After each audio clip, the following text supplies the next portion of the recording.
Enam tahun yang lalu saya berada di lokasi yang sama, Talobiro, Desa Talobiro, Sukuwana. Dan kali ini lebih menguntungkan karena mobil sudah bisa naik ke atas, karena sebagian jalanan sudah bisa diaspal. Tetapi sampai ke atas lagi karena kondisi hujan besar, sehingga mobil tidak bisa naik, kemungkinan kita naik motor atau berjalan kaki. Aduh, 2, 3.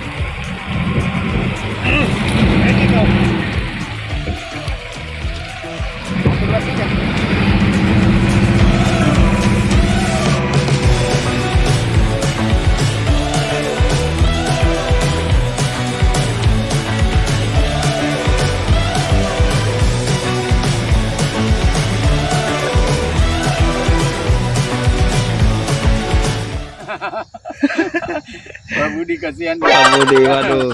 Pahanya udah kasihan. Mantap.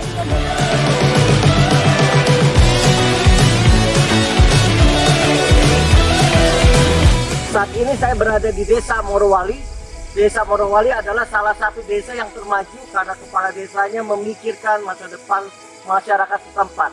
Salah satu yang sudah dinikmati fasilitasnya adalah listrik yang memadai di tempat ini. Dan yang paling mengagetkan, mengejutkan saya ketika saya datang ke sini, di kantor kepala desa sudah tersedia wifi. Begitu jauh dari kota dan begitu sulit untuk mencapai di sini, tetapi kepala desa Morowali mempersiapkan, menyediakan wifi di tempat ini sehingga para masyarakat di tempat ini setiap saat bisa mengambil informasi yang mereka butuhkan. Bapak Ibu, sebentar lagi ibadah akan dimulai dan kita segera menuju gereja.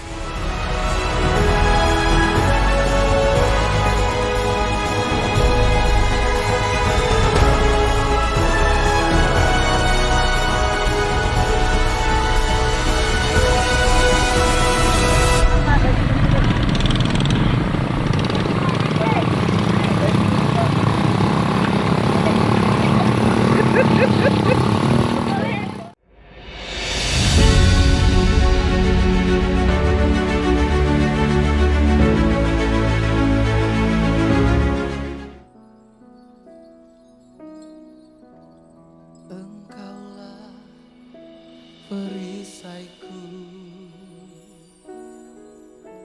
saat badai hidup menerpaku.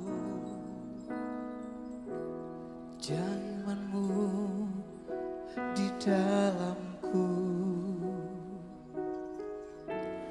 tenangkan jiwaku. Ku kan berdiri di tengah badai dengan kekuatan yang kau berikan. Sampai kapanpun ku kan bertahan karena Yesus selalu menopang hidupku.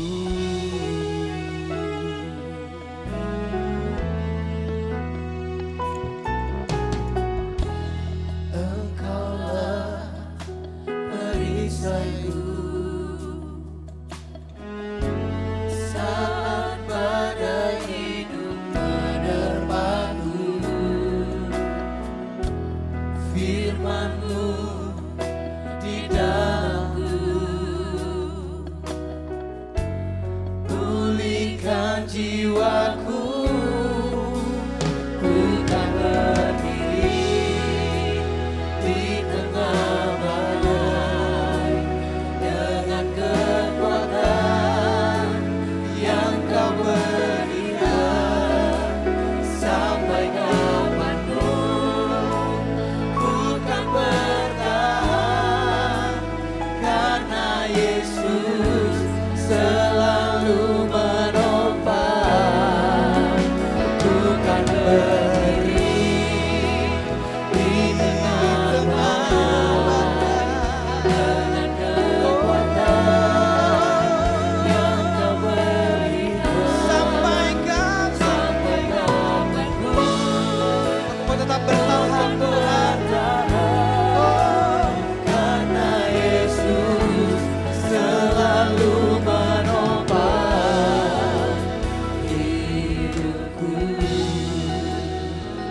saudara?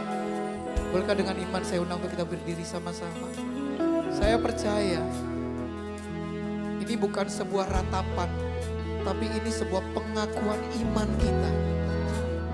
Katakan sama-sama, ini pengakuan imanku Tuhan, bahwa Engkau bersama-sama dengan aku. Engkau adalah perisaiku. Mari sama-sama katakan dengan segenap hati. Engkaulah perisaiku saat badai hidup menerpaku. Firman-Mu di dalamku, pulihkan jiwaku. Ku kan berdiri di tengah badai dengan kekuatan yang Kau berikan.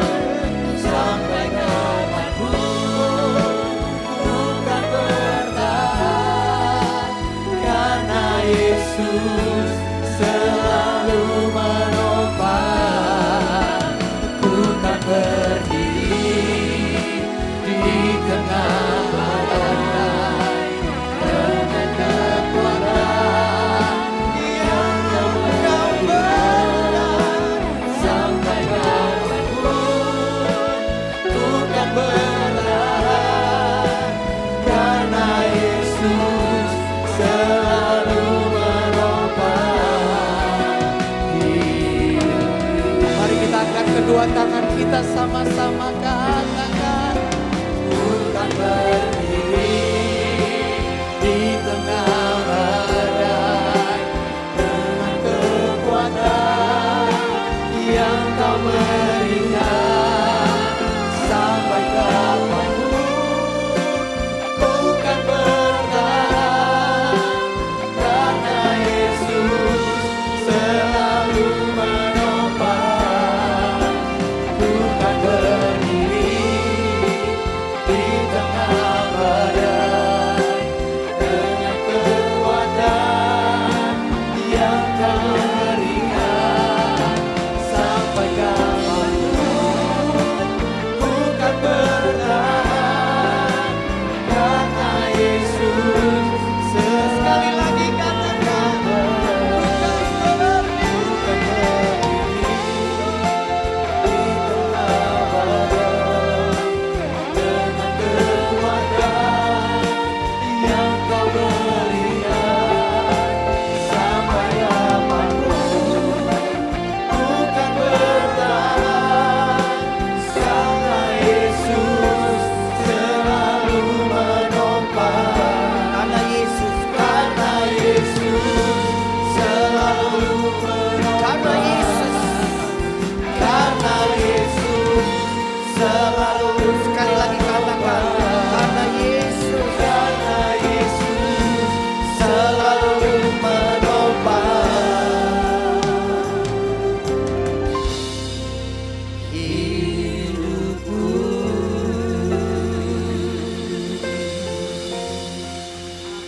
Haleluya Tuhan. Saya memanggil nama Ayah Sujanto dan Ibu Christine bersama anak Nelson Manuel untuk maju ke depan.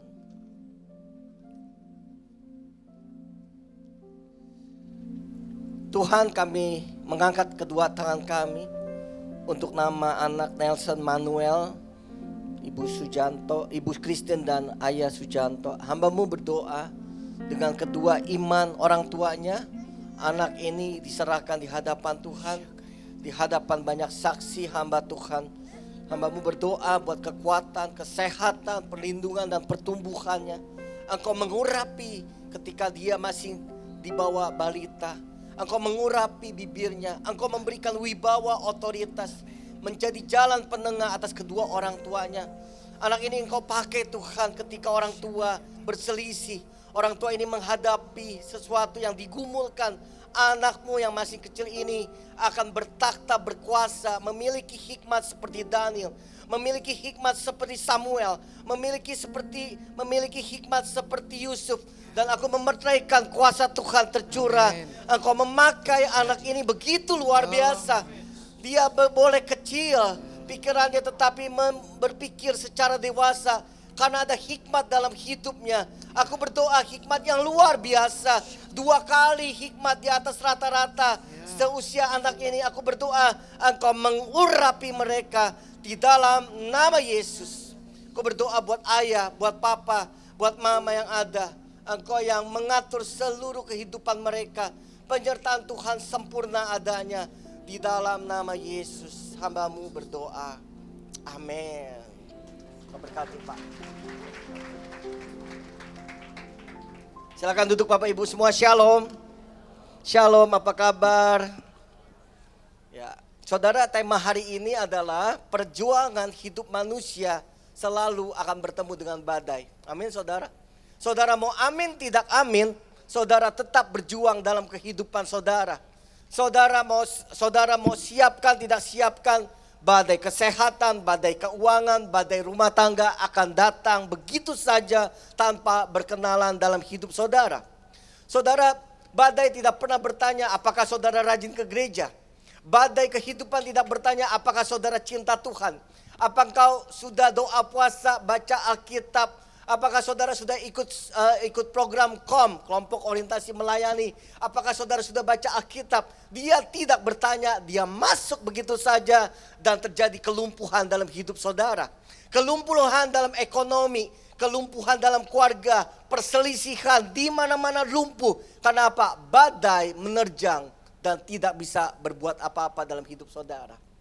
Saudara, 1 bulan yang lalu, masuk 1 bulan ya, tanggal 10, ya 1 bulan yang lalu, 10 sampai 16 Juli saya perjalanan ke suku Wanda, saudara, pedalaman hutan Sulawesi, saudara.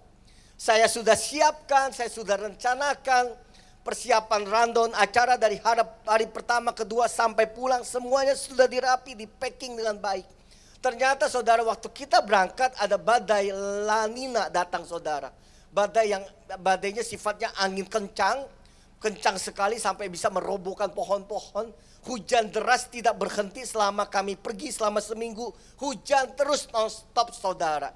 Dari Jakarta pergi pagi saudara, kita transit di Makassar. Sampai di Makassar delay 1 jam, delay 2 jam, delay 3 jam. Kenapa? Karena penerbangan dari Luwuk tidak bisa terbang sama sekali. Karena ada badai La Nina datang saudara. Akhirnya singkat cerita, setelah delay yang begitu lama saudara, 12 jam saudara, kurang lebih ya 12 jam di bandara, di penerbangan Jakarta Makassar Luwuk saudara. Kita mau berangkat, udah mau landing saudara, persis seperti di film-film saudara. Roda udah kebuka, tek-tek gitu ya saudara ya. Saya lihat udah bandara, pohon-pohon, itu tingginya palingan berapa puluh meter lagi udah landing saudara. Udah mau landing begini saudara, set, angin kencang tiba-tiba begini, set. Yang di dalam pesawat berdoa sesuai agama masing-masing. Ngeri luar biasa, pesawat itu seperti layang-layangan saudara, begini-gini saudara. Dan akhirnya nggak mau pilot berkata kami tidak bisa menurunkan Bapak Ibu di kota Luwuk karena batas ketinggian dari kecepatan angin sudah melebihi lampau kapasitas pesawat kami. Jadi 30 menit kita tunggu untuk turun, nggak turun, akhirnya balik lagi ke Makassar, kita tidak bisa landing.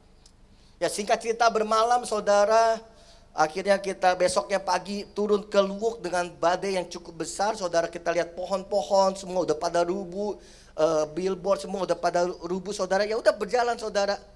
Yang sudah disiapkan, yang sudah direncanakan batal semua. Perjalanan yang tadinya jalan kaki, naik motor saudara, naik motor 2 jam, jalan kaki 5 jam, jadi 10 jam mendaki gunung untuk menuju satu desa terdekat. Ada satu tim lagi menuju desa terdekat lagi 5 jam. Jadi kita mesti hiking, membawa barang yang begitu banyak saudara, total mendaki gunung 20 jam. Sudah disiapkan, sudah dipikirkan, sudah didoakan, sudah masuk dalam agenda doa syafaat. Tetapi semuanya badai tidak pernah bersahabat dalam hidup kita, termasuk hidup saudara. Betul gak saudara? Ya akhirnya saudara, ya udah kita mendaki gunung selama seminggu itu saudara, dengan lumpur yang sebatas lutut saudara. Kita susah sekali mendaki saudara. Mau nggak mau ya udah jalan perlahan-lahan, dan akhirnya kita menuju ke suku yang kita sudah temukan saudara, yang sudah kita bangun gereja, bangun sekolah saudara. Dan ya gitu saudara, akhirnya 2 tahun lalu kita sudah bangun gereja, ada 10 kakak yang dibaptis menerima Yesus. Suku animisme adalah suku yang tidak mempercayai adanya Tuhan. Mereka menyembah patung, mereka menyembah pohon besar, mereka menyembah sungai, mereka menyembah matahari, mereka menyembah apa saja yang mereka lihat itu adalah aneh, dan mereka sebut itu Tuhan menurut agama mereka masing-masing. Saudara, kita lihat 10 kakak menerima Yesus. Dikit ya 10 kakak, palingan 50 orang saudara. Tapi buat di sana hutan 50 kakak, penuaian besar yang luar biasa saudara. 50 orang mungkin di kota Jakarta, di gereja besar tidak ada arti. Tetapi 50 orang saudara dengan mendaki 20 jam, naik pesawat belasan jam saudara, itu sangat berarti buat saya. Karena mereka tidak tahu arti nama Yesus sesungguhnya. Saya tanya sama Pak Lurah, Pak ini orang tinggal di mana? Kok sudah ada sini? Ya mereka sudah ada dari zaman Perang Dunia Pertama, Perang Dunia Kedua, penjajahan Belanda, Jepang. Mereka ada di situ karena mereka ketakutan. Naik gunung bersembunyi, membuat strategi bagaimana mengalahkan penjajah. Jadi sudah sangat lama saudara. Lalu koordinator setempat kami namanya Pak Denny, dia berkata, Pastor nanti kita buat lagi ya jadwalnya 2 hari daki gunung untuk memenangkan ratusan suku animisme di situ. Amin. Saudara mah amin, gampang, yang jalan saya. Amin. 2 hari jalan loh saudara, 2 hari jalan. Saya bilang sama koordinator saya, 2 hari bolehlah. Kita siapin tenda, kita mesti tidur di hutan dan kita mesti menangin. Kenapa sih saya ngotot sih? Kenapa orang banyak bertanya, kenapa Pastor Paulus gak ada kerjaan? Kenapa menginjil menyelesaikan amanat agung di suku-suku pedalaman yang tidak pernah terjangkau manusia dan gereja-gereja? Ya karena perjalanan ini sangat mahal, tidak menguntungkan. Dan jiwa-jiwanya yang diselamatkan sedikit, tidak sesuai dengan jumlah anggaran yang kita keluarkan. Perjalanan seperti ini saudara, 1 orang 10 juta. Mendingan saudara Jakarta Korea, pakai baju kimono di kerajaan Korea, saudara bisa foto. Ini 10 juta hanya masuk hutan. Dan melelahkan luar biasa. Saya pulih dari rasa capek ya. Rasa capek itu pulihnya 2 minggu saudara. Itu badan capek luar biasa. Kenapa nggak bangun di Jakarta? Karena di Jakarta gereja banyak saudara.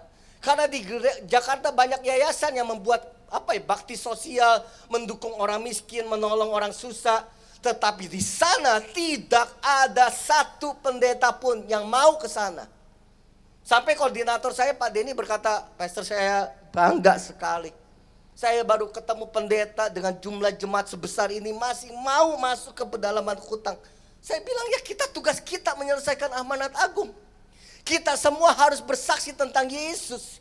Karena tahun 2033 GBI pusat dan se-Indonesia bahkan dunia punya visi, setiap orang, keluarga saudara, papa mama, anak saudara, cucu saudara, mantu saudara, teman, kerabat harus bertemu Tuhan secara otentik tentang Yesus. Melalui siapa? Melalui mulut saudara tanpa penghakiman. Jadi buat saya, kemarin saya datang dari 10 kakak, sekarang 30 kakak. Berarti ada 150 orang yang menerima Yesus sebagai Tuhan dan Juru Selamat. Mari tepuk tangan buat Tuhan. Jangan berkata ini aku utuslah dia. Nggak ada saudara. Ini aku Tuhan, siapkan aku jalan karena Tuhan beserta aku. Amin. Pastor nggak ngeri ya kalau ke sana. Oh ngeri saudara, saya takut ular, saya takut babi hutan. Itu kalau ke toilet udah gelap total gitu ya. Tapi kemarin rumah kita udah bangun, semua jadi ada listrik semuanya saudara. Nah hari ini saya mau berbicara tentang badai pasti datang, tidak peduli status saudara. Walau saya sebagai pemimpin, walau saudara sebagai pemimpin perusahaan, walau saya sebagai pemimpin gereja, badai tetap datang tanpa bertanya dan excuse kepada saudara. Saudara mau aktif gereja, tidak aktif gereja, badai tetap datang kepada semua orang selama saudara masih hidup. Badai datang untuk membuktikan iman saudara kuat gak? Saudara menggerutu gak? Saudara marah-marah Tuhan gak? Maki-maki Tuhan atau meninggalkan Tuhan? Atau saudara badai saudara yang terkecil hari Minggu, nunggu lift 15 menit, saudara berkata, aduh ngapain sih kita ke gereja nunggu 15 menit, kita cari yang terdekat. Itu badai kehidupan saudara. Memang saudara bisa nunggu lalu bisa cepat. Saudara harus menunggu, karena perasaan demi perasaan akan mengganggu hidup saudara.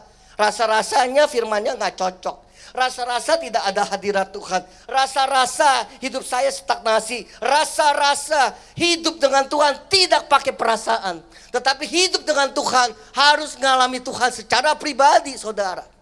Orang bertanya sama saya, kenapa pastor suka sekali saya kecanduan masuk pedalaman? Karena Kristus bersama saya. Setuju katakan amin.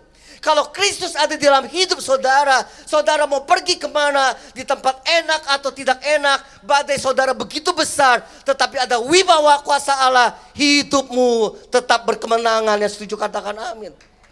Jadi bukan masalah tempatnya, bukan masalah fasilitasnya, bukan masalah listriknya, tetapi saya bertemu Tuhan secara pribadi, jadi ditaruh di tempat yang enak tidak enak, saya berkata, Immanuel berserta dengan saya dan saudara.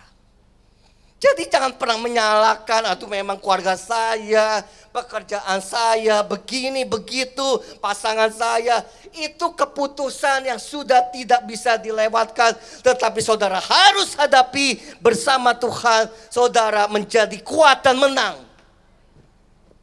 Nah, kapan kita harus menang, saudara? Sebentar lagi Desember loh saudara, tadi kita bicara dengan Pak Haryanto, Pak Sugi, koordinator. Gila ya, waktu cepet ya. Cepet bagi orang yang produktivitas hidupnya tinggi. Tetapi orang yang penuh masalah, hidup itu lama. Kok lama banget ya, lihat hari. Orang yang berproduktif saudara, dapat cuan terus, menguntungkan terus, ngalami Tuhan, merasa segala sesuatu jadi cepat. Kenapa? Hidupmu di bawah Tuhan dengan cepat. Walaupun punya hutang, walaupun punya masalah, walaupun punya badai yang tidak berhenti. Karena karena Tuhan Yesus, maka hidupmu jadi cepat. Tapi orang yang punya hutang, gak punya keintiman sama Tuhan, gak berserah sama Tuhan, gak bergantung penuh sama Tuhan. Satu hari itu lama loh saudara, orang yang punya masalah. Betul gak? Tapi orang yang gak punya masalah, ya kita punya masalah saudara. Tapi orang yang mengandalkan sama Tuhan, beda saudara. Beda saudara, jalan kaki 20 jam nih daki gunung begini. Kita hitungkan, coba kita hitung pakai smart watch ya. Berapa kilo dari desa terdekat sampai desa yang pertama. Cuman 12 kilometer. Tapi jalannya 5 jam saudara. Saya bilang gila ya. 12 kilometer 5 jam. Karena begini saudara, ada satu titik ya di sana ya, saya kalau lewatin itu saya bilang wah gila ini bisa putus napas saudara. Turunnya begini saudara, turun, kita ketawa nih turun, foto begini, naik lagi, sampai, aduh mau putus saudara. Kok mau lagi? Karena Tuhan, karena hadirat Tuhan, karena pengalaman pribadi bersama Tuhan. Tuhan ambil alih semua kekuatan saudara. Kalau mau tanya penyakit saya, banyak saudara dibanding hidup saudara. Tetapi saya jadi ringan karena pengalaman pribadi sama Tuhan. Karena pengurapan yang berkuasa dalam hidup saya. Sehingga segala sesuatu yang berat jadi ringan. Karena Tuhan kita, Jehovah. Amin saudara, mau tepuk tangan buat Tuhan. Tapi ada orang yang masalahnya kecil, ringan, gak ada masalah sebenarnya. Tapi hidupnya kayak punya masalah yang lebih besar daripada orang yang punya masalah.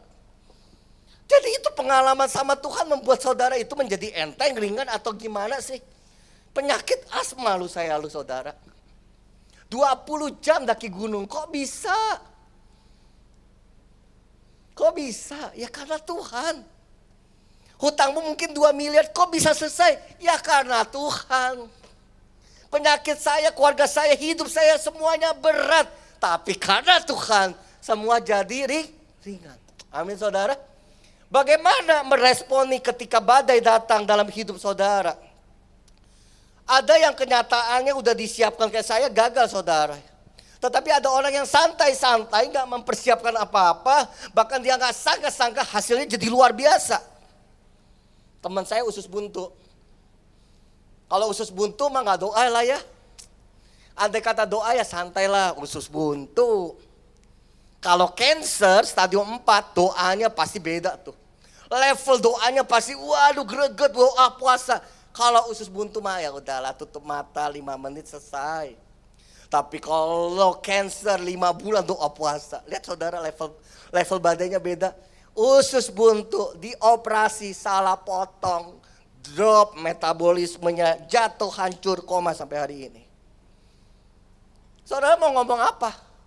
Saudara anggap enteng usus buntu koma hari ini. Tetapi ada yang anggap serius cancer stadium 4 hidup sampai sekarang 15 tahun. Itu Tuhan saudara. Jadi semua yang saudara pegang, semua usaha saudara yang saudara rencanakan, tanpa Tuhan segala sesuatu jadi sia-sia. Baru beli rumah, baru punya showroom, baru punya perusahaan, baru menikah, baru punya cucu, baru semuanya baru perang. Kalau saya memang hidup ini harus tetap ada Tuhan dalam hidup saya. Sehingga yang gagal dibuat Tuhan jadi sempurna. Setiap yang tidak bernilai jadi bernilai. Yang tidak mampu jadi mampu karena Yesus. Jadi respon pertama saudara, nomor 1, saudara, marilah kita buka dulu ya Yakobus 4 ayat 13 sampai 17. Yakobus 4 ayat 13 sampai 17. Jadi sekarang hai kamu yang berkata hari ini atau besok kami berangkat ke kota Anu. Dan di sana kami akan tinggal setahun berdagang serta mendapat apa? Untung. Ini orang udah merencanakan saya mau ke kota sana, kami mau berdagang dan mendapatkan untung. Next berikutnya 1, 2, 3 baca bersama. Sedang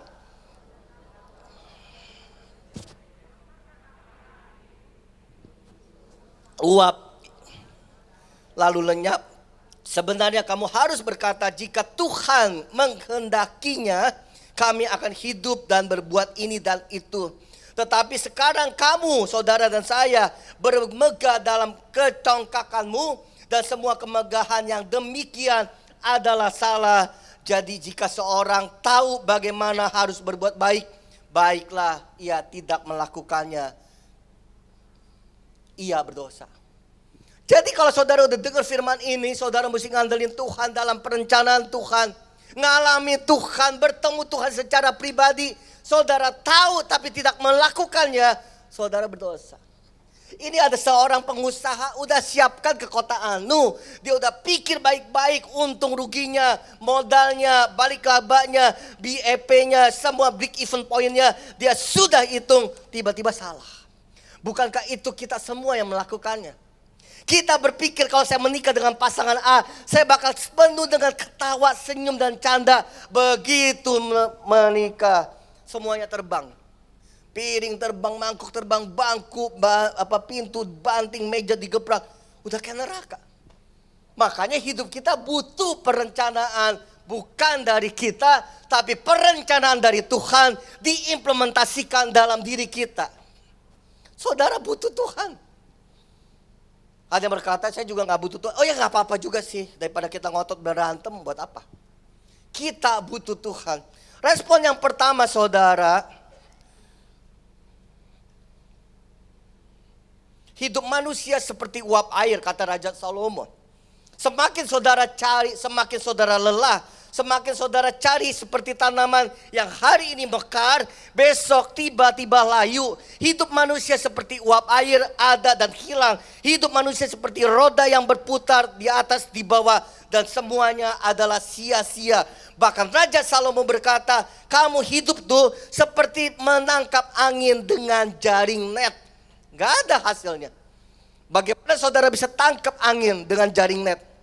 Gak bisa. Karena apa? Segala sesuatu yang dibangun atas dasar pikiran manusia, kesombongan manusia, kecongkakan manusia, segala sesuatu dibuat Tuhan tidak jadi apa-apa. Nomor 1, apa yang harus kita lakukan? 1 Petrus 4 ayat 7 berkata, diam.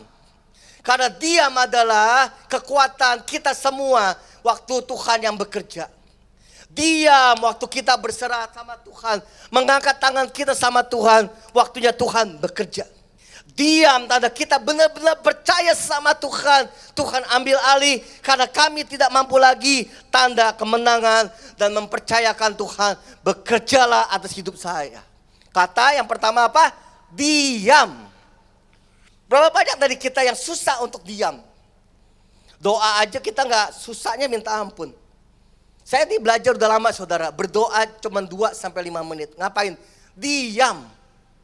Tidak berbahasa roh, tidak menyembah, tidak berdoa. Cuma diam, fokus sama Tuhan. Karena apa? Waktu diam, Tuhan mau bicara sama saudara. Makanya jangan aneh pendeta bisa dengar suara Tuhan. Koordinator, gembala, kul, begini semua bisa dengar suara Tuhan. Kenapa? Karena mereka diam mengizinkan Tuhan berbicara dalam hidupnya.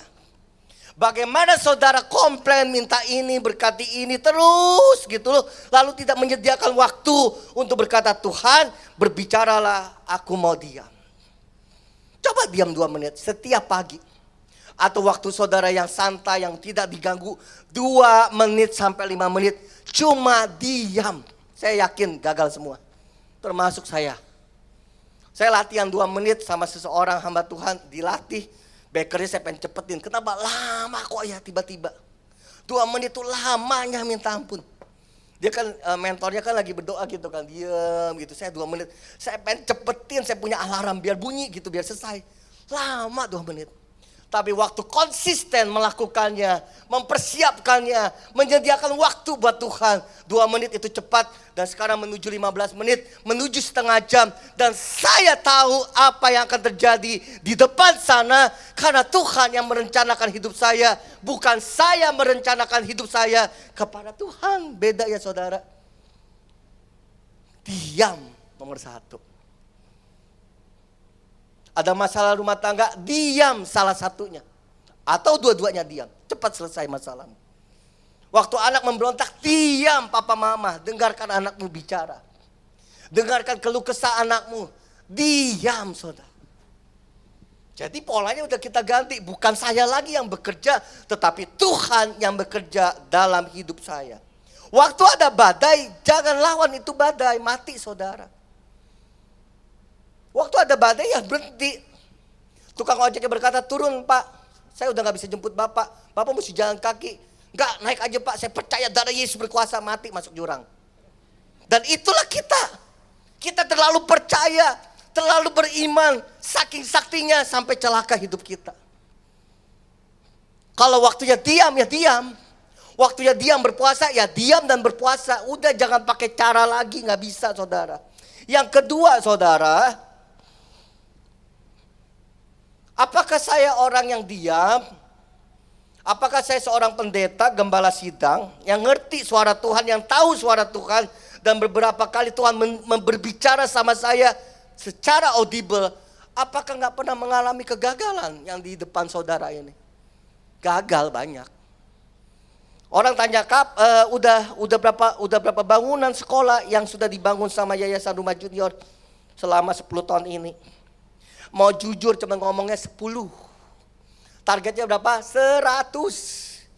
Kok lama banget? Ya karena susah. Bangun sekolah 10 aja setengah mati. Ditipu, dikerjain, dibohongin.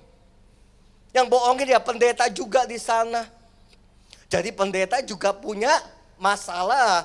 Punya habit, punya integritas yang berantakan juga. Bangun panti asuhan sampai hari ini gak jadi saudara. Uang fondasinya 400 juta diambil sama kontraktor. Sampai sekarang cuma jadi rumput-rumputan. Gagal saudara. Udah jadi sekolahnya diganti pakai nama dia. Udah jadi sekolahnya gurunya menikah dengan orang yang lain. Udah jadi sekolahnya gurunya malesnya luar biasa. Jadi satu sekolahnya, waduh.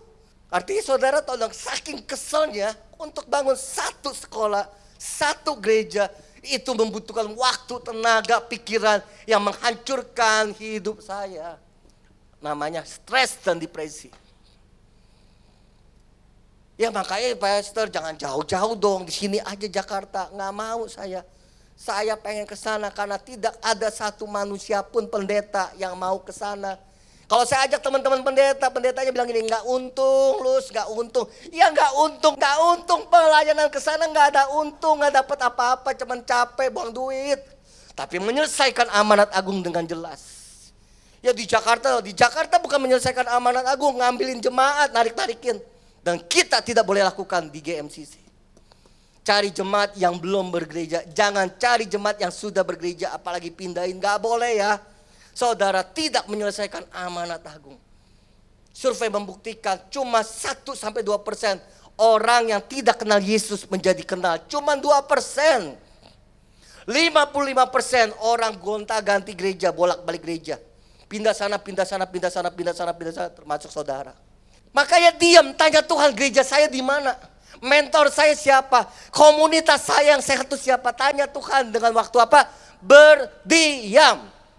Yang kedua, saudara, kalau ada masalah datang, badai datang, responmu benar. Respon yang benar akan menghasilkan pikiranmu benar. Pikiranmu benar, tindakanmu juga benar. Tindakanmu benar, pikiranmu benar, responmu benar, hasilnya juga benar. Contoh ya, kita pergi kemarin bertujuh. 7 orang dari Jakarta, saya, Pastor Pohan, Ibu Jenny, koordinator rumah junior, sama Laura, istrinya Pak Marco yang di Citayam. 3 dari Palu nyusul saudara, 12 jam naik mobil. 3 orang ini super gini loh saudara. Umurnya jauh di atas kita, 63, 65. Tapi jalannya paling cepet dia. Kita pikir pengen dong jagain ini orang tua biar gak jatuh. Dia yang jagain kita biar kita gak jatuh. Lu jangan sombong deh pokoknya deh. Lu jangan sok di sana deh. Lu lihat orang tua ya, kakinya udah kayak kadal, cepet nyampe. Kita jalannya iya kayak orang stroke sebentar lagi. Saya bangga banget sama pendeta itu. Sederhana, dia ngabdi diri dia, bangun 15 gereja. Dan hari ini mereka minta 15 gereja mereka, basicnya GSJA, minta dinaungi oleh GMCC, tepuk tangan. Ya karena saudara mendukung, mengambil perang, mengambil doa, tindakan macam-macam. Aduh saya berespon benar, saya berpikir benar, tindakannya benar. Coba kalau badai, udah pulang deh. Aduh ini udah pada ketarik pinggang, udah mau copot nih, pulang deh. Gak jadi saudara. Segala sesuatu hasilnya gak sesuai dengan pikiran saudara, beresponlah sesuai dengan responnya Allah. Setuju katakan amin. Karena itu buah-buah roh. Respon benar, pikiran benar, tindakan benar, semuanya jadi benar. Tapi kalau respon pertama saudara udah salah, cemas, khawatir, enggak percaya, tindakanmu jadi enggak percaya. Saya percaya kok kalau ke sana 20 jam enggak apa-apa. Nanti 2 hari lagi gimana kalau jalan 2 hari? Enggak apa-apa juga. Selama saya diam dan rencana Tuhan yang jadi, saya harus ikuti rencana Tuhan. Walaupun tidak sesuai dengan rencana saya. Amos 3 ayat 3 berkata, berjalankah 2 orang bersama-sama jika saudara belum membuat janji sepakat? 2 orang itu istri, suami, anak-anak, keluarga, 2 orang bersepakat. Atau 2 orang saudara dan Tuhan bersepakat. Bisa gak jadi? Gak bisa saudara. Makanya berjalankah saudara dengan Tuhan kalau saudara tidak bersepakat dalam hidup ini? Pakai ego, pakai arogansi, hancur saudara, percaya hancur. Kita butuh Tuhan, kita butuh respon Tuhan. Kita juga butuh respon dalam hidup kita dong. Kalau Tuhan berkata aku berikan masa depan, percaya, berespon yang benar, ada masa depan. Yang tadi itu ya, yang tadi diserahkan anak siapa itu namanya Manuel ya. Nelson Manuel, Tuhan mau pakai ya. Dia akan jadi penengah, pendamai buat kedua orang tuanya. Dia Tuhan mau pakai mulutnya, pikirannya. Tubuhnya kayak anak kecil, tapi pikirannya hikmat Tuhan yang luar biasa. Makanya anak-anak saudara taruh di sekolah minggu. Papa mama jadi mesbah keluarga. Ayo fokus, konsisten buat anak-anak saudara. Yang ketiga, yang terakhir.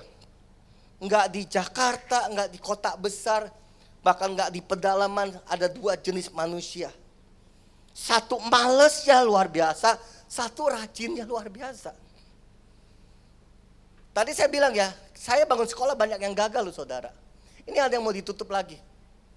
Kita udah kasih duit beli atap, beli fondasi, duitnya hilang, orangnya hilang, nomor handphonenya hilang. Artinya saya gak bisa kontak-kontak tuh. Duit saya habis dong berarti. Ini juga termasuk nih. Udah 1 tahun kita kontrak perjanjian. Udah tahu signal susah, listrik gak ada, apa-apa susah, komunikasi juga susah. Begitu kita tanya gimana anak-anaknya gimana? Iya Pak, Bu, anak-anak di sini dikit-dikit. Gak ada anak-anak, jadi sekolah susah dibangun. Saya pergi ke paluranya sekaligus gembala sidangnya. Gimana Pak? Aduh Pak, anak-anak di sini ratusan Pak, itu guru males luar biasa. Dia di kamar terus mentang-mentang pengantin baru. Saya pengen gedor tuh tiap malam di kamar terus ngapain sih nggak ngajak-ngajak. Ketawa saudara. Di kamar terus sampai saya bilang kamu ini saya udah ngomong 2 jam motivasi kamu biar hidup kamu begini gini udah sampai bibir monyong 5 sente 5 bimoli. Gak ada respon, orang males.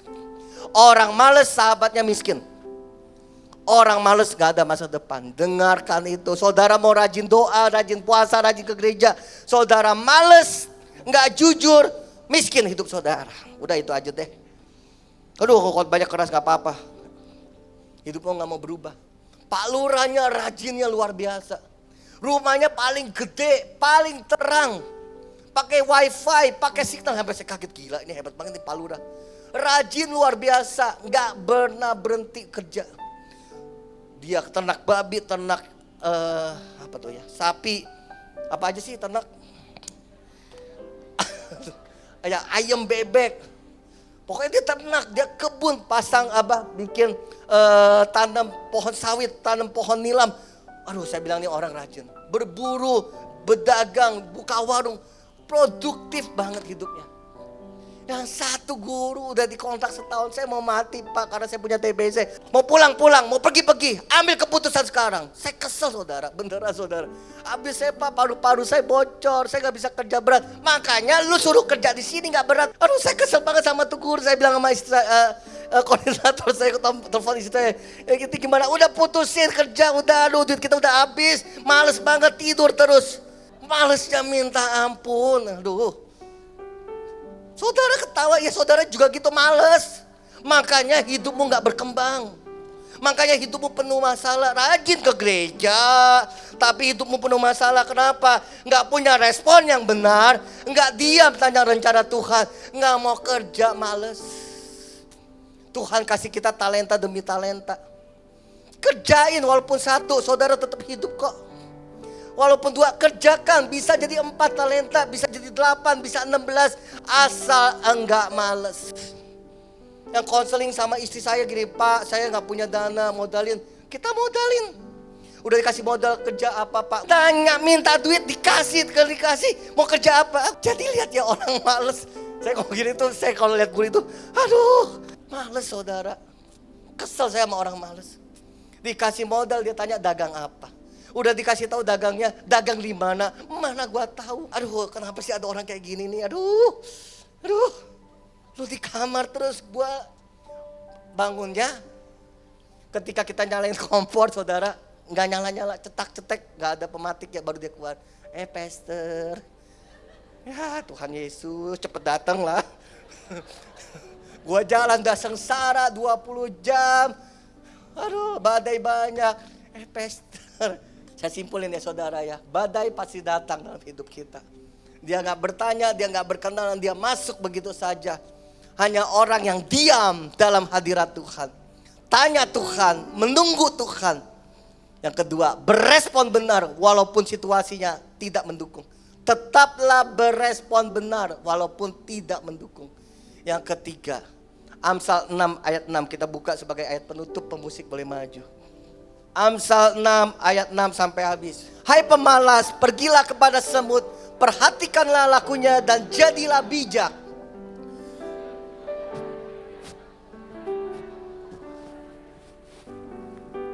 Lanjut.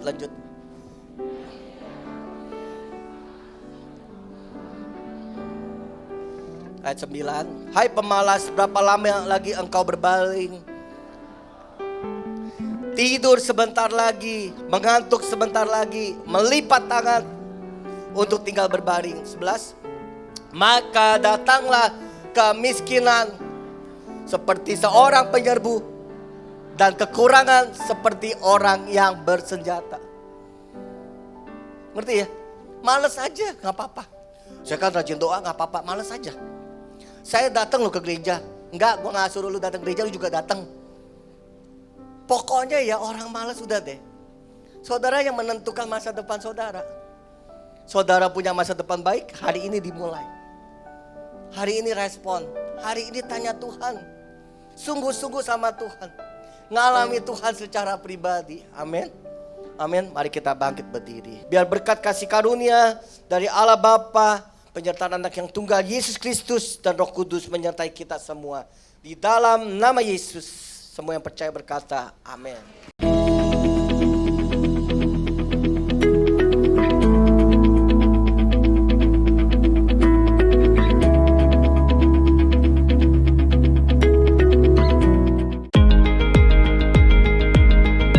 Berikut adalah pengumuman GMCC sepekan. Rumah Doa GBI GMCC diadakan setiap hari Rabu pukul 19 bertempat di lantai 12A. Kelas KOM 300 hari Minggu tanggal 8 September 2024. Waktu pukul 14 sampai pukul 16.30 WIB. Kelas KOM 100 15 September 2024. Waktu pukul 10.30 sampai pukul 12.30 WIB di Gajah Mada Tower lantai 12A. Segera daftarkan diri Anda pada link berikut ini. Sekian pengumuman GMCC sepekan. Tuhan Yesus memberkati.